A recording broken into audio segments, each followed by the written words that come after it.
نحمده ونصلي على رسوله الكريم اما بعد فاعوذ بالله من الشيطان الرجيم بسم الله الرحمن الرحيم رب اشرح لي صدري ويسر لي امري واحلل عقدة من لساني يفقهوا قولي۔ سورۃ طٰہٰ 16ویں پارے میں ہے، آیت 115 سے 127 سنیے۔ اعوذ باللہ من الشیطان الرجیم بسم اللہ الرحمن الرحیم۔ شروع کرتی ہوں اللہ کے نام سے جو بے انتہا مہربان نہایت رحم فرمانے والا ہے۔ ہم نے اس سے پہلے آدم علیہ السلام کو ایک حکم دیا تھا مگر وہ بھول گیا اور ہم نے اس میں عزم نہ پایا۔ یاد کرو وہ وقت جب کہ ہم نے فرشتوں سے کہا تھا کہ آدم کو سجدہ کرو، وہ سب تو سجدہ کر گئے مگر ایک ابلیس تھا کہ انکار کر بیٹھا۔ اس پر ہم نے آدم سے کہا کہ دیکھو یہ تمہارا اور تمہاری بیوی کا دشمن ہے، ایسا نہ ہو کہ یہ تمہیں جنت سے نکلوا دے اور تم مصیبت میں پڑ جاؤ۔ یہاں تو تمہیں یہ آسائشیں حاصل ہیں کہ نہ بھوکے ننگے رہتے ہو، نہ پیاس اور دھوپ تمہیں ستاتی۔ لیکن شیطان نے اس کو پھسلایا، کہنے لگا آدم بتاؤں تمہیں وہ درخت جس سے ابدی زندگی اور لازوال سلطنت حاصل ہوتی ہے؟ آخر کار دونوں اس درخت کا پھل کھا گئے۔ نتیجہ یہ ہوا کہ فوراً ہی ان کے سطر ایک دوسرے کے آگے کھلنے لگے اور لگے دونوں اپنے آپ کو جنت کے پتوں سے ڈھانکنے۔ آدم نے اپنے رب کی نافرمانی کی اور راہ راست سے بھٹک گیا۔ پھر اس کے رب نے اسے برگزیدہ کیا اور اس کی توبہ قبول کر لی اور اسے ہدایت بخشی اور فرمایا تم دونوں یعنی انسان اور شیطان یہاں سے اتر جاؤ، تم ایک دوسرے کے دشمن رہو گے۔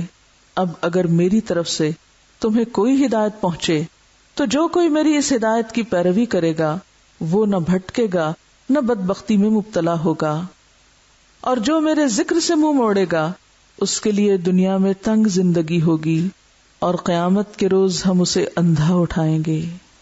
وہ کہے گا پروردگار دنیا میں تو میں آنکھوں والا تھا، یہاں مجھے اندھا کیوں اٹھایا؟ اللہ تعالیٰ فرمائے گا ہاں اسی طرح تو ہماری آیات کو جب کہ وہ تیرے پاس آئی تھی تو نے بھلا دیا تھا، اسی طرح آج تو بھلایا جا رہا ہے۔ اس طرح ہم حد سے گزرنے والے اور اپنے رب کی آیات نہ ماننے والے کو دنیا میں بدلہ دیتے ہیں، اور آخرت کا عذاب زیادہ سخت اور زیادہ دیر پا ہے۔ دوبارہ سنیے۔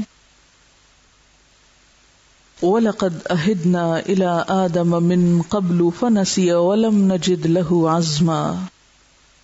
ہم نے اس سے پہلے آدم علیہ السلام کو ایک حکم دیا تھا مگر وہ بھول گیا۔ وجہ کیا تھی؟ وَلَمْ نَجِدْ لَهُ عَزْمًا، کہ ہم نے اس میں عزم نہ پایا، ارادے کی پختگی نہ پائی۔ تو گویا اللہ کے حکموں کی پابندی نہ کر سکنا اور اللہ کی اطاعت پر قائم نہ رہنا، اس کا ایک بنیادی سبب ارادے کی کمزوری ہے۔ جب ارادہ پختہ ہوتا ہے تو انسان فائدہ مند چیزوں پر ہر قیمت پہ جم جاتا ہے، استقامت اختیار کرتا ہے اور اس کے لیے حد الوسع کوشش کرتا ہے۔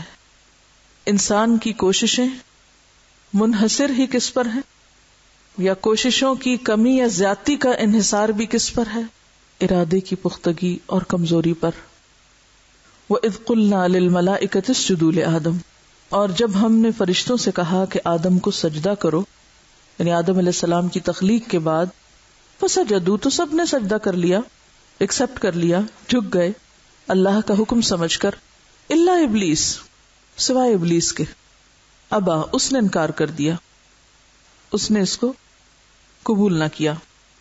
جب وہ ایسا کر چکا تو ہم نے آدم سے کہا فَقُلْنَا يَا آدَمُ إِنَّ هَذَا عَدُوٌّ لَكَ، آدم یاد رکھنا یہ تمہارا دشمن ہے جو تمہارے آگے نہیں جھکا، جس نے سرکشی کی۔ نہ صرف یہ کہ تمہارا، وَلِزَوْجِكَ، تمہاری بیوی کا بھی ہے۔ اب یاد رہے کہ فَلَا يُخْرِجَنَّكُمَا مِنَ الْجَنَّةِ، کہ یہ ہرگز تمہیں جنت سے نکلوا نہ پائے، فَتَشْقَى، ورنہ تم مصیبت میں پڑ جاؤ گے۔ بہت سے لوگوں نے جنت کی انٹرپریٹیشن دنیا سے کی ہے کہ اس وقت زمین پر کوئی پولوشن نہ تھی، ہر طرف سبزہ ہی سبزہ تھا، لہٰذا یہ واقعہ دنیا میں پیش آیا، اور اس سے مراد دنیا کے باغات ہیں۔ لیکن آپ دیکھیے کہ دنیا کے باغ کہاں سے ہو سکتے ہیں؟ دنیا میں تو رہنا ہی تھا، تو دنیا سے نکلوانے کی تو بات نہیں ہو رہی، یہاں کسی اور جگہ کی بات ہو رہی۔ ان لکا، بے شک تمہارے لیے، اللہ تجوع فیہا، کہ تم اس میں کبھی بھوکے نہ ہوگے، یعنی جنت میں رزق با فراغت ہوگا، ولا تعرا، اور نہ ننگے ہوگے، یعنی لباس بھی عمدہ ہے، لباس بھی موجود ہے۔ وَأَنَّكَ لَا تَظْمَأُ فِيهَا وَلَا تَضْحَىٰ، اور نہ تمہیں پیاس ستائے گی اور نہ دھوپ ستائے گی، نہ پیاسے ہوگے نہ دھوپ کی پریشانی ہوگی۔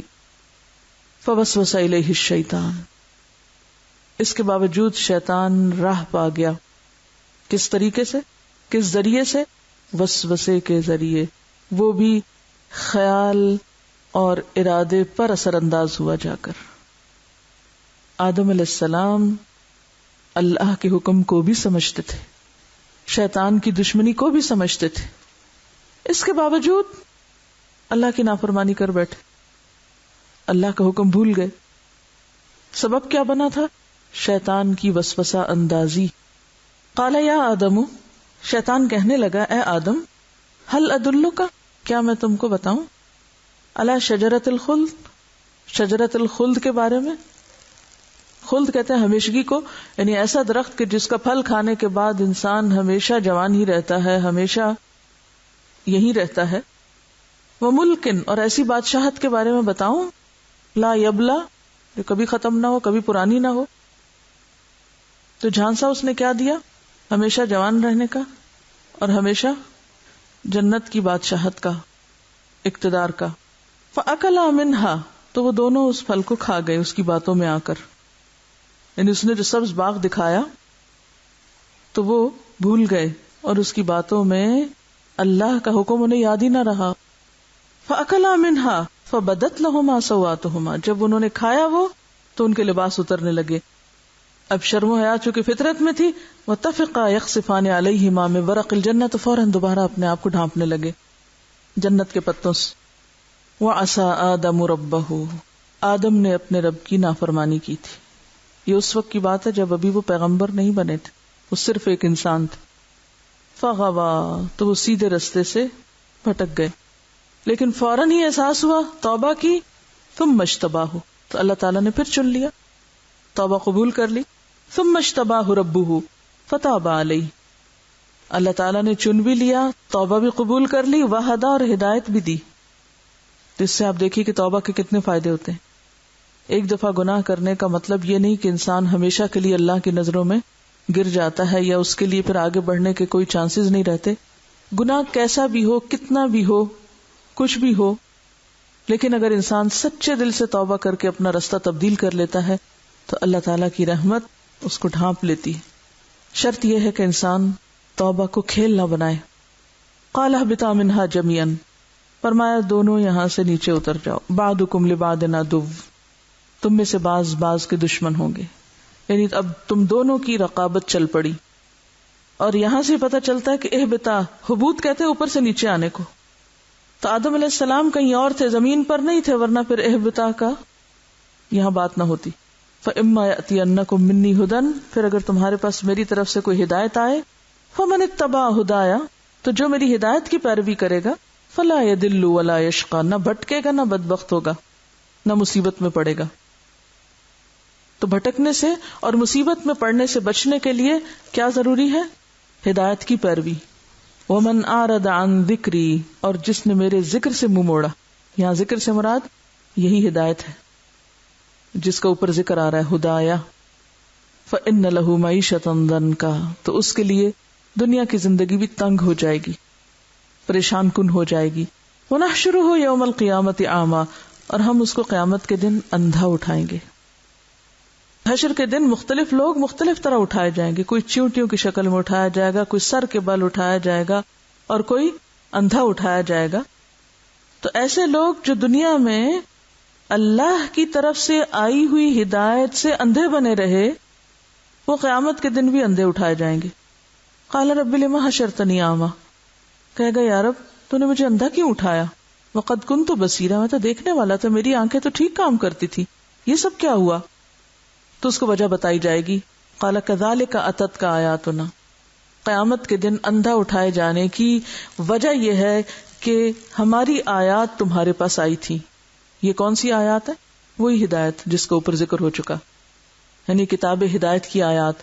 فنسیتھا، تم نے ان کو بھلا دیا، پس پش ڈال دیا. اس میں آپ دیکھیے کہ کسی چیز کو دیکھنا نہ، پڑھنا نہ، وہ بھی آتا ہے، اور پڑھ کے پھر بھلا دینا وہ بھی شامل ہے اس میں. یعنی ایک وہ شخص ہے کہ جس نے کبھی کتاب ہدایت کو دیکھا ہی نہیں، وہ اندھا بنا ہوا اس سے، اور ایک وہ ہے جس نے دیکھا اور بند کر دیا اور پڑھ کے ایسا ہو گیا گویا اس نے کبھی پڑھا نہ تھا. وَكَذَلِكَ الْيَوْمَ تُنسَىٰ، آج تمہاری سزا یہ کہ تم بھی بھلائے جا رہے ہو، تمہارا بھی کوئی پرسان حال نہیں. خلاصہ کیا ہے؟ وَكَذَلِكَ نَجْزِي مَنْ أَسْرَفَ، جو بھی حد سے بڑھتا ہے، اپنی بندگی کی حدود کو چھوڑتا ہے، ہم اس کو ایسی ہی جزا دیتے ہیں. وَلَمْ يُؤْمِن بِآيَاتِ رَبِّهِ، اور اپنے رب کی آیات کو مانتا نہیں ہے. نہ ماننے سے کیا مراد ہے؟ قبول نہیں کرتا، عمل نہیں کرتا. وَلَعَذَابُ الْآخِرَةِ أَشَدُّ وَأَبْقَىٰ، اور البتہ آخرت کا عذاب زیادہ شدید ہے اور زیادہ باقی رہنے والا ہے. کس کے مقابلے میں؟ دنیا کی معیشت دنکا کے مقابلے میں. پھر ایک دفعہ سنیے، ان آیات میں کس چیز پہ بات ہوئی؟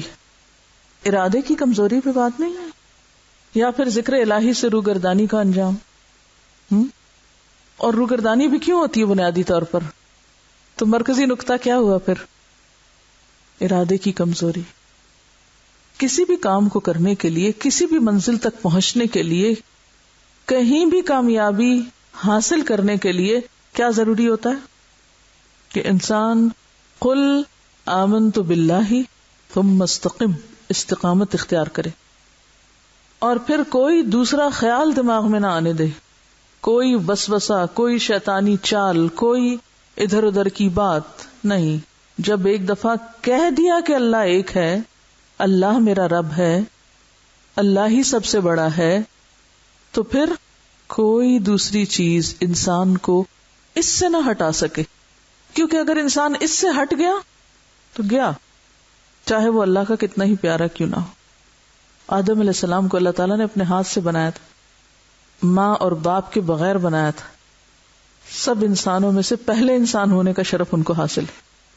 ان کو بہترین لباس پہنایا گیا، بہترین ٹھکانہ دیا گیا، بطور مہمان ہی ان کو وہاں ٹھہرایا گیا تھا، اور ساتھ امتحان بھی مقصود تھا، کیونکہ انہیں پہلے بتا دیا گیا تھا کہ زمین پر ہی بھیجا جائے گا ان کو، لیکن بھیجنے سے پہلے کچھ وقت کے لیے ان کو جنت میں ٹھہرایا گیا تھا. اور اس کے پیچھے مقصود کیا تھا؟ کہ عملی طریقے پر انسان پہ ثابت کر دیا جائے کہ اگر تم نے ذکر الہی سے، اللہ کی یاد سے، اللہ کی ہدایت سے روگردانی کی تو خواہ تم کچھ بھی ہو، تم پھر بچ نہیں سکتے، کامیاب نہیں ہو سکتے. اور یہ حکم صرف آدم کے لیے نہیں، ساری اولاد آدم کے لیے ہے. اطاعت الہی سے روگردانی کا یہی انجام ہے سب کے لیے، اس میں کوئی ایکسپشن نہیں. تو اس سے پتہ یہ چلتا ہے کہ اللہ کے حکم پر قائم رہنے کے لیے، اللہ کی اطاعت کرنے کے لیے، اللہ کی فرما برداری کے لیے مضبوط ارادہ انتہائی ضروری ہے. اس کے بغیر گزارا ہی نہیں. گویا اللہ کا بندہ بننے کے لیے کیا چاہیے؟ مضبوط ارادہ. اب ایک دفعہ میں نے ارادے کی کمزوری لفظ استعمال کیا، اب دوسری دفعہ میں کیا کر رہی ہوں؟ مضبوط ارادہ. کیوں؟ دیکھیے، عربی کا ایک مقولہ ہے کہ اشیاء اپنے ازداد سے پہچانی جاتی ہیں. یہ بھی سیکھنے کا ایک طریقہ ہوتا ہے کہ ہر چیز اپنے اپوزٹ سے پہچانی جاتی ہے. نعمت جب تک پاس ہوتی ہے قدر ہی نہیں ہوتی، جب چھن جاتی ہے پھر خیال آتا اوہ ہو یہ کیا ہوا، تو ہاتھ سے نکل گئی. ٹھیک ہے، تو ہر چیز کا جب تک آپ دوسرا رخ نہ دیکھیں تو اس وقت تک آپ اچھے اور برے کی پہچان نہیں کر سکتے.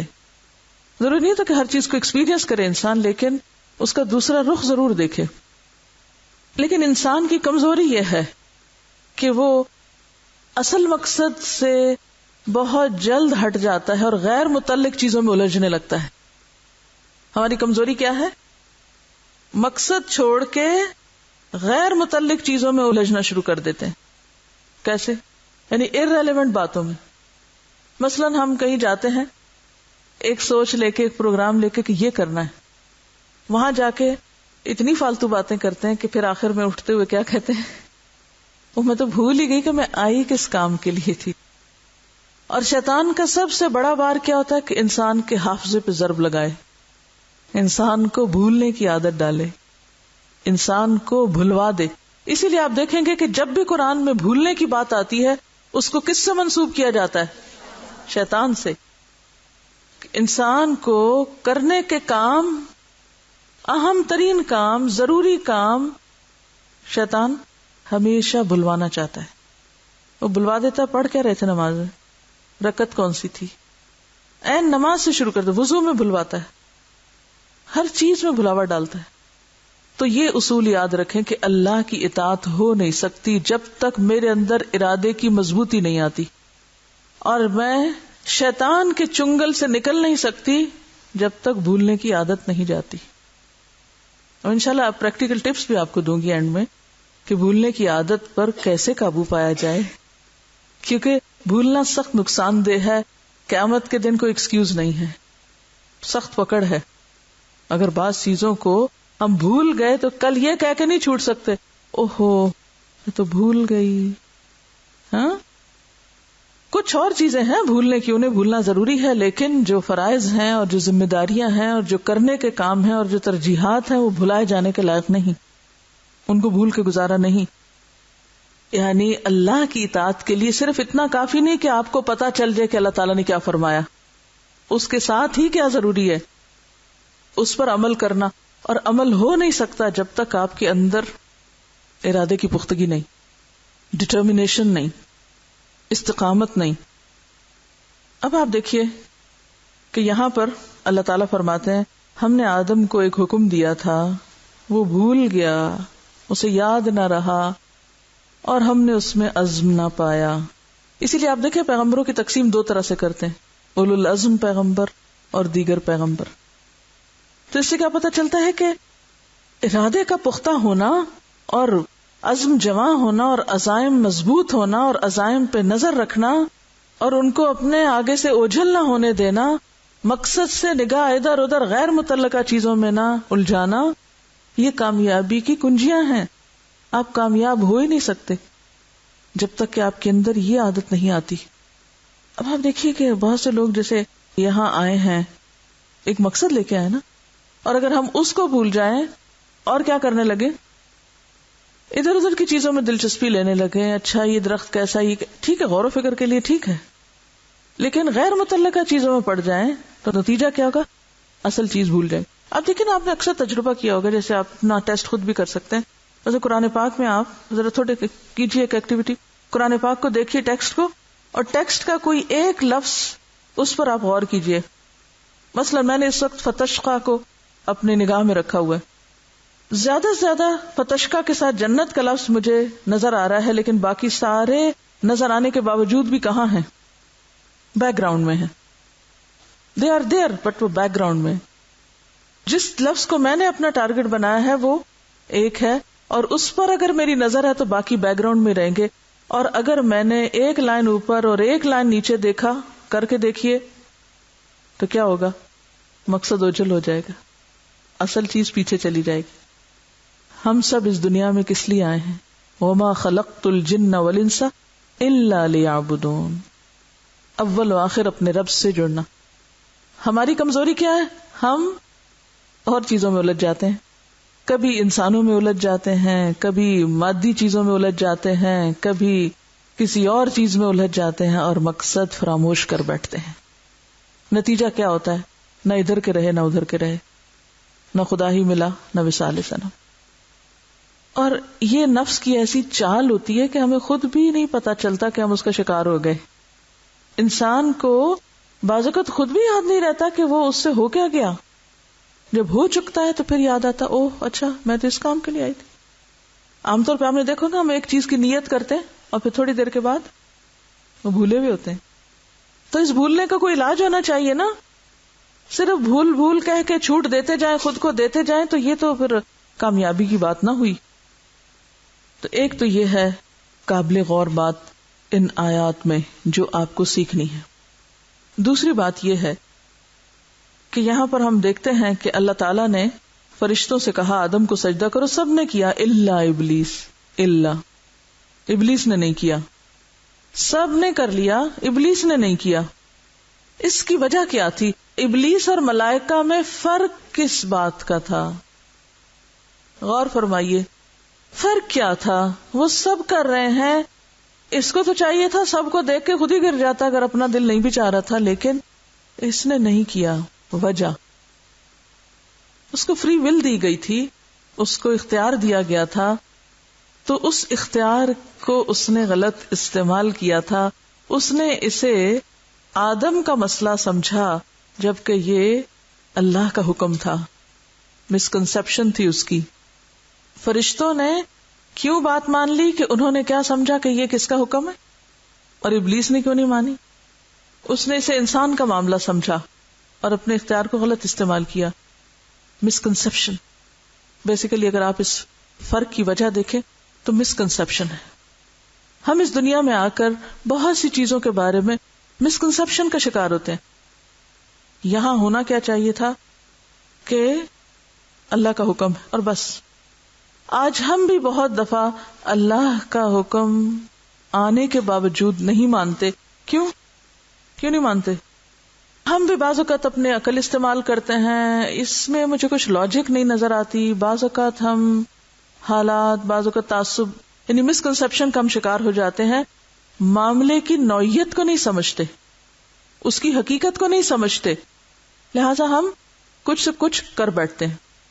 یعنی آپ ایک چیز کو اگر اس کی اصل نہ سمجھیں، مثلا ہم دنیا کے بارے میں مسکنسپشن کا شکار ہیں، کیا ہمیشہ رہنا ہی، اور بہت ساری بھول کا شکار ہیں ہم. تو ہماری بھی بہت سی نافرمانیوں کی اصل وجہ ہمارا ان چیزوں کے بارے میں مسکنسپشن کا شکار ہونا ہے، معاملے کی نوعیت کو نہ سمجھنا ہے. ہم چینج کیوں نہیں ایکسپٹ کر پاتے؟ اس کے پیچھے بھی ایک ریزن یہ ہوتی ہے، ہم ایک چیز کو ایک نظر سے دیکھ رہے ہوتے ہیں. ہم سمجھتے ہیں ہم تو مر جائیں گے اس کے بغیر، تو گزارا ہی نہیں ہے اس کے بغیر. حالانکہ کیا ہوتا ہے، وہ ہمارا ہی خیال ہوتا ہے، وہ بھی مسکنسپشن ہوتی ہے. نہیں مرتے آپ، اس کی حقیقت کو نہیں سمجھ رہے ہوتے. کسی بھی چیز کی اصل حقیقت، کسی معاملے کی اصل حقیقت کو نہ سمجھنا کیا ہے؟ مسکنسپشن کا شکار ہونا ہے. دیکھیے تعلقات کی خرابی کیوں ہوتی ہے؟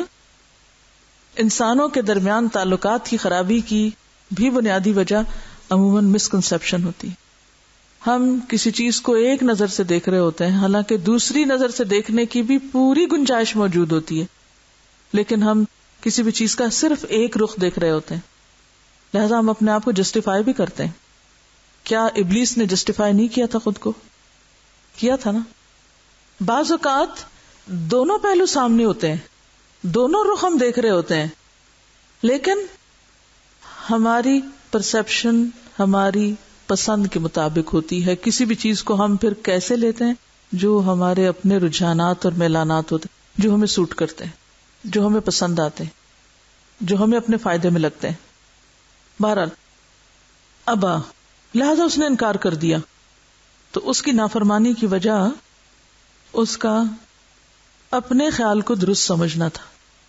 تو اس سے یہ بھی پتہ چلتا ہے کہ بعض اوقات ہم کسی چیز کے بارے میں خود کو درست سمجھتے ہوئے بھی درست نہیں ہوتے، لیکن ہم اپنا خیال کیوں نہیں چھوڑنا چاہتے؟ ہم تبدیلی نہیں چاہتے، ہم تبدیل نہیں کرنا چاہتے. نقطہ نظر، تبدیلی ایکسپٹ کرنے کی ہم میں صلاحیت نہیں ہوتی. فَقُلْنَا يَا آدَمُ إِنَّ هَذَا عَدُوٌّ لَكَ. وہاں ہم نے پوری دلیل کے ساتھ اور پوری مثال کے ساتھ واضح طور پہ سمجھا دیا، آدم یہ تمہارا دشمن ہے، اس کی دشمنی کو سمجھ جاؤ. اس نے تمہاری بات نہیں مانی. وَلِزَوْجِكَ، تمہاری بیوی کا بھی دشمن ہے. فَلَا يُخْرِجَنَّكُمَا مِنَ الْجَنَّةِ، یہ تمہیں جنت سے نہ نکلوائے. جانا تو تھا ہی، ایک تو یہ تھا نا کہ عزت سے اتارے جاتے، اور ایک یہ کہ شیطان کے ذریعے نکلوائے جاتے. فَتَشْقَى، کتنی واضح کھلے لفظوں میں الارم ہے، وارننگ ہے، ورنہ تم مشکل میں پڑ جاؤ گے. اور دیکھو یہ جنت جو تمہارے لیے بنی. جنت کس کے لیے بنی؟ اللہ کے بندوں کے لیے بنی ہے نا. جنت اللہ نے اپنے لیے تو نہیں بنائی. جنت کس کے لیے بنائی؟ اپنے بندوں کے لیے بنائی. لیکن ان بندوں کے لیے جو پروو کریں کہ وہ سارے مسکنسپشنز اور ساری نافرمانی کی ریزنز، بھول چوک، سب چیزوں سے نکل کر اپنے آپ کو پروو کریں کہ وہ یہاں جانے کے قابل ہیں، اپنی کمزوریوں پہ قابو پا کے آئیں، عزم اور ارادے کے مالک ہوں. اور پھر جنت کی تھوڑی سی انہیں تفصیل بتائی گئی کہ ان لک اللہ تجوع فیہا ولا تعرا، یہاں تمہیں نہ بھوک ہوگی نہ تمہیں لباس کا مسئلہ ہوگا، یعنی روٹی کپڑا مکان کوئی پریشانی کی بات نہیں. وانک لا تظمأ فیہا ولا تضحی، نہ دھوپ ہے نہ پیاس ہے. اب آپ دیکھیں کہ انسان کی بیسک نیسیسٹیز جو ہیں، یہ بنیادی ضروریات جو ہیں وہ بتائی گئی ہیں کہ جس کو کھانے کو مل جائے، جس کو کپڑا مل جائے، جس کو پینے کو مل جائے، جس کو ٹھکانہ مل جائے، تدہا دھوپ نہیں مطلب یہ کہ چھت ہے، مکان مل جائے، یہ انسان کی بنیادی ضروریات ہے. جس کے پاس یہ تین چیزیں ہوں وہ جہاں بھی ہے وہ جنت ہے. لیکن ہم میں سے کتنے لوگ شکر گزار ہیں جن کے پاس یہ تینوں چیزیں ہوں؟ 2 وقت کھانے کو ملتا ہو، پہننے کو کپڑا ہو، رہنے کی جگہ ہو. کتنے ہی لوگ ایسے ہیں جو یہ تینوں چیزیں پانے کے باوجود بھی کبھی خوش نہیں رہے، کبھی خوش نہیں رہے، ناشکرے پن کا شکار رہتے ہیں. بہرحال اب کیا ہوا؟ یہ سب کچھ بالکل فری، مفت اس جوڑے کو ملی تھی. کوئی بل ادا نہیں کرنا تھا، کوئی قیمت نہیں دینی تھی، سب کچھ فری. جبکہ دنیا میں یہ سب کچھ کیسے حاصل ہوتا ہے؟ مشقت سے، مصیبت سے. اب کیا ہوا؟ فوسوس الیہ الشیطان، شیطان پہنچ گیا اور اس نے ان کو وسوسہ ڈال دیا، چیزوں کو مشتبہ کر دیا. مسکنسپشن، خود مسکنسپشن کا شکار تھا، انہیں بھی ایسی جگہ لا کھڑا کیا کہ جہاں ان کو بھی بھول گیا کہ معاملے کی حقیقت یا اصلیت کیا تھی. آدم علیہ السلام کے لیے ساری جنت فری تھی، ایک درخت ممنوع تھا. شیطان نے ایسے ایسے فائدے بتائے، ایسا ایسا دھوکہ دیا، ایسے ایسے مسکنسپشن میں مبتلا کیا کہ آدم علیہ السلام بھول گئے کہ انہیں منع بھی کیا گیا تھا اس سے. آج بھی آپ دیکھیں کہ اللہ کی ہر حد کو ہم کب توڑتے ہیں؟ دنیا کے فائدوں کے لیے تو توڑتے ہی ہیں، لیکن جب ہم اس کے بارے میں طرح طرح کی تعویلیں کر کے اپنے نفس کو مطمئن کر لیتے ہیں. بہت سے غلط کاموں کو ہم کیا کہہ کے اپنے لیے حلال اور جائز کر لیتے ہیں.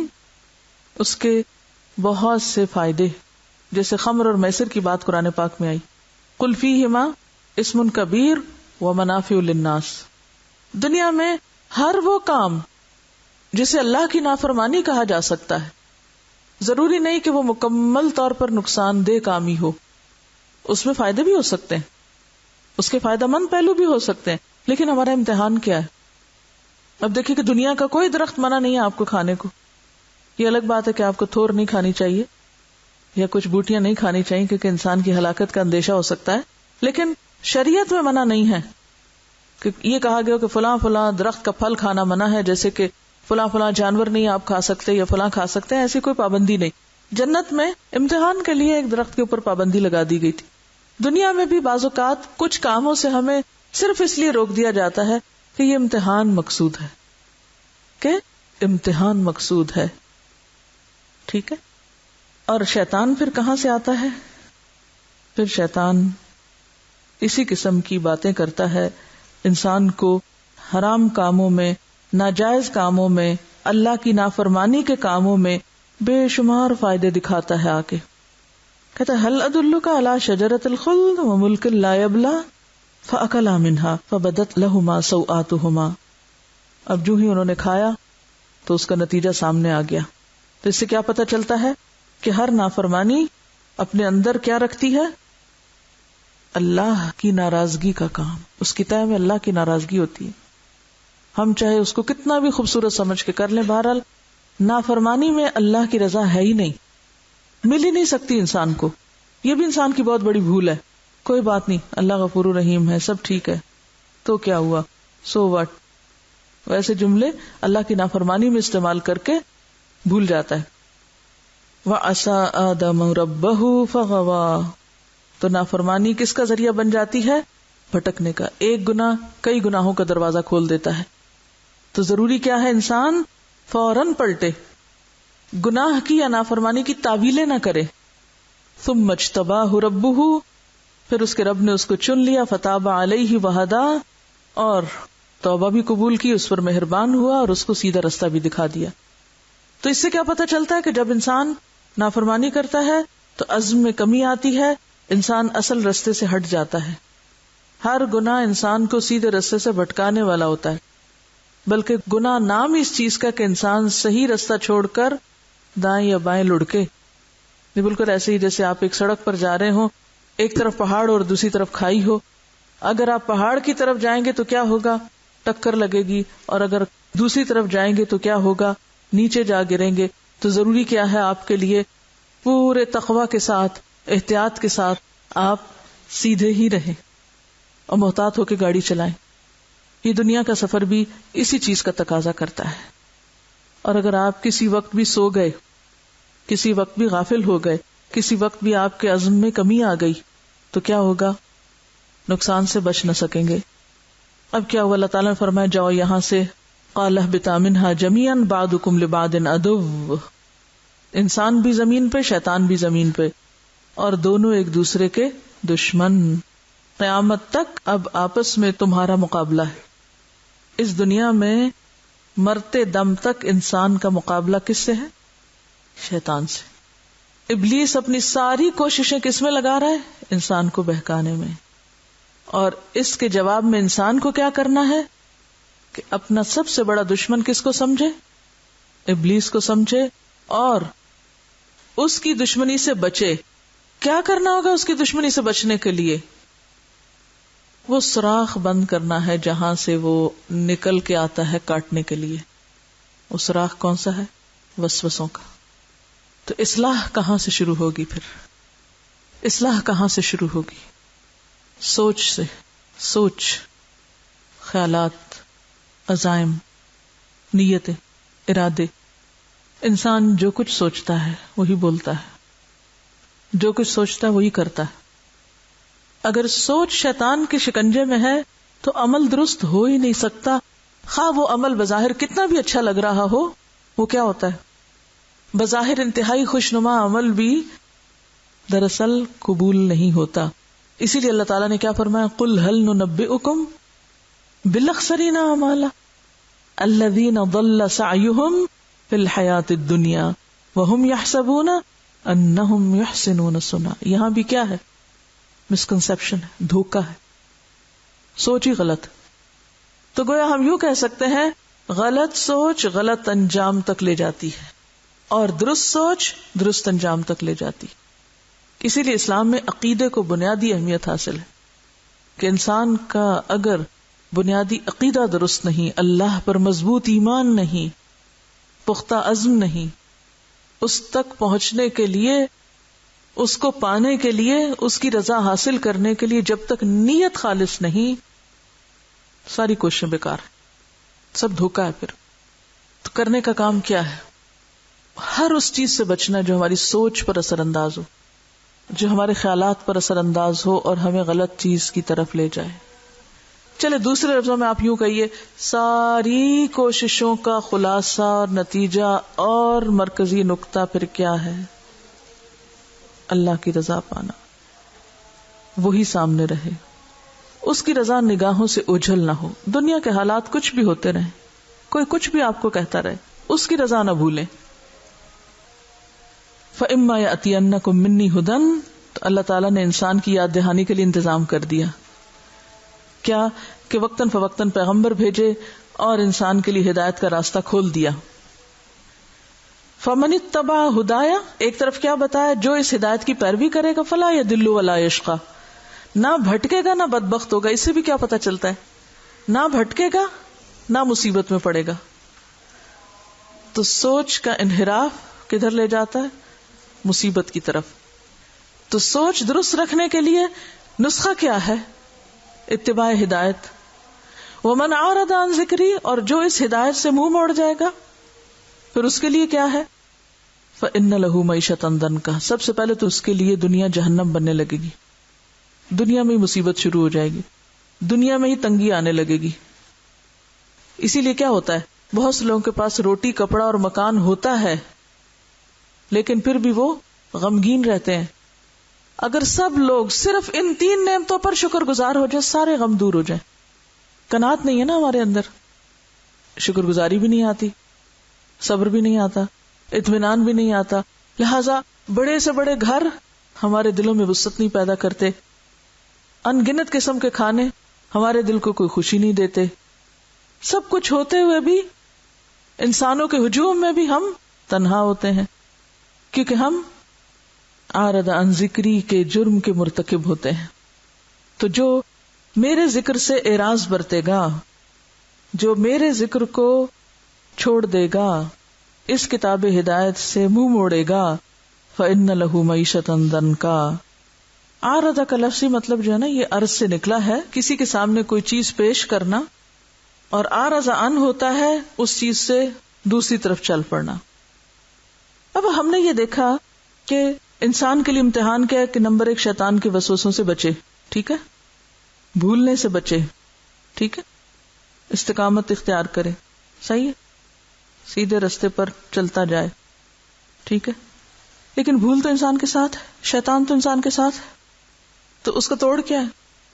اگر ایک طرف یہ یلغار ہے، شیطان آ رہا ہے، اپنے ارادے کی کمزوری ہے، یہ رکاوٹ ہے، وہ رکاوٹ ہے، تو دوسری طرف اینٹی ڈوٹ بھی تو دیا گیا نا، ان چیزوں کا توڑ بھی تو دیا گیا، اور وہ کیا ہے؟ کتاب ہدایت، یہ قرآن. لیکن جو شخص اس کو چھوڑ دیتا ہے اور اس کے بغیر اپنی خواہشات، اپنے سوچوں، اپنے فلسفوں پر زندگی بسر کرنے لگتا ہے، تو نتیجہ کیا ہوتا ہے؟ شیطان اس کو بھٹکاتا چلا جاتا ہے. یعنی کوئی شیلڈ ہے ہی نہیں اس کتاب کے سوا کہ جس میں انسان شیطان سے بچ کر محفوظ ہو. یہی پناہ گاہ ہے، مضبوط قلعہ ہے.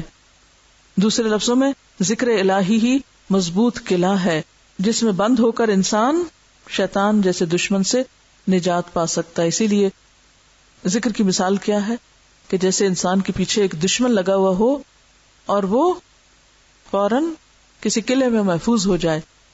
حدیث میں آتا ہے نا کہ شیطان انسان کے دل میں وسوسہ ڈالنے لگتا ہے، آ رہا ہوتا ہے، چھپ کے بیٹھا ہوا ہوتا ہے، حملہ آور ہونے لگتا ہے. ادھر انسان ذکر کرتا ہے، ادھر وہ بھاگ نکلتا ہے. اذا ذکر خنس، چلا جاتا ہے. اور بھی بہت سے مقامات ایسے ہیں کہ جب انسان ذکر کرتا ہے اللہ کا، چلا جاتا ہے. اور یہاں صرف ذکر نہیں بلکہ کتاب ہدایت. وَنَحْشُرُهُ يَوْمَ الْقِيَامَةِ أَعْمَى، قیامت کے دن ہم اس کو اندھا اٹھائیں گے، کیونکہ سورۃ الاسراء آیت 72 میں آتا ہے وَمَنْ كَانَ فِي هَذِهِ أَعْمَى فَهُوَ فِي الْآخِرَةِ أَعْمَى وَأَضَلُّ سَبِيلًا. جو شخص اس دنیا میں اندھا رہا وہ آخرت میں بھی اندھا رہے گا اور راستے سے بہت دور جا پڑے گا. اس وقت انسان کہے گا قال رب لما حشرتنی اعمی وقد کنت بصیرا، اللہ تعالیٰ یہ میں اندھا کیوں ہو گیا؟ میں تو اچھا بھلا دیکھتا تھا، میں تو نفع نقصان سب سمجھتا تھا، یہ کیوں ہو گیا؟ قال کذالک آتتک آیاتنا، اس کو بتا دیا جائے گا کہ اصل تمہارا جرم یہ تھا کہ ہماری آیات تمہارے پاس آئی ہوئی تھی، فنسیتھا، تم نے ان کو بھلا دیا. قرآن کا چھوڑنا، قرآن کا ترک کرنا، کتاب ہدایت سے منہ موڑنا، کتاب ہدایت کو ایک طرف رکھ کے زندگی بسر کرنا. وَكَذَلِكَ الْيَوْمَ تُنسَى، جب تم نے اس مینول کو چھوڑ دیا، تم نے یہ انسٹرکشنز فالو نہیں کی، تم نے اس کتاب سے، اس ہدایت سے روگردانی کی، تو ہم بھی تمہیں بھلا رہے ہیں. وَكَذَلِكَ نَجْزِي مَنْ أَسْرَفَ، اسی طرح ہم بدلہ دیں گے ہر اس شخص کو جو حد سے بڑا. وَلَمْ يُؤْمِنْ بِآيَاتِ رَبِّهِ، یہ کیا چیزیں آیات رب، کہاں ہوتی ہیں یہ؟ قرآن، یہ سچی آیتیں ٹھیک ہے، ایسے ہی ہے، کوئی شک تو نہیں. وَلَعَذَابُ الْآخِرَةِ أَشَدُّ وَأَبْقَى، اور آخرت کا عذاب تو اور بھی شدید تر اور زیادہ باقی رہنے والا ہے. اب آپ کرنے کا کام بتائیے. عزم کی پختگی کے لیے، سیدھے رستے پہ قائم رہنے کے لیے اس کتاب ہدایت کو مضبوط تھامنا ہے.